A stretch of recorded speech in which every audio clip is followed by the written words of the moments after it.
నటి ప్రీతి జింటా అభిమానికి క్షమాపణలు చెప్పారు. ఓ అభిమాని ప్రశ్నకు ఆమె స్పందించిన తీరు పలు విమర్శలకు దారితీసింది. దాంతో ఆమె క్షమాపణ చెప్పక తప్పలేదు. వివరాల్లోకెళ్తే, సోషల్ మీడియాలో యాక్టివ్గా ఉండే ప్రీతి ఎక్స్ వేదికగా ఇటీవల అభిమానులతో ఇంటరాక్ట్ అయ్యారు.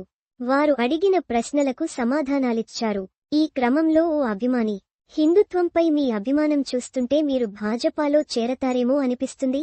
రాజకీయాల్లోకి వచ్చే ఆలోచన ఉందా అనడిగాడు. ఈ ప్రశ్న వినగానే ప్రీతి జింటా అసహనానికి లోనయ్యారు. కాస్త కఠినంగానే జవాబిచ్చారు.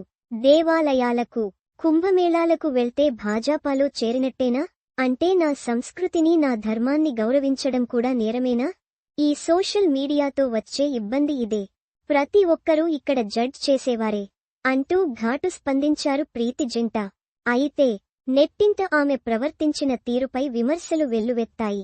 చిన్న ప్రశ్నకు ఇంత కఠినంగా జవాబివ్వాలా అంటూ కొందరు ఎదురు ప్రశ్నించారు. దాంతో సదరు అభిమానికి ప్రీతి క్షమాపణలు చెప్పక తప్పలేదు. క్షమించండి, నేనలా మాట్లాడి ఉండాల్సింది కాదు. ప్రస్తుతం విదేశాల్లో ఉంటున్నా. నా పిల్లలు భారతీయతను, మన సంప్రదాయాన్ని, ధర్మాన్ని మరచిపోకూడదనే తరచూ వాళ్లను దేవాలయాలకు తీసుకెళ్తుంటా. దురదృష్టవశత్తు దాన్ని కూడా వేరేలా అర్థం చేసుకుంటున్నారు.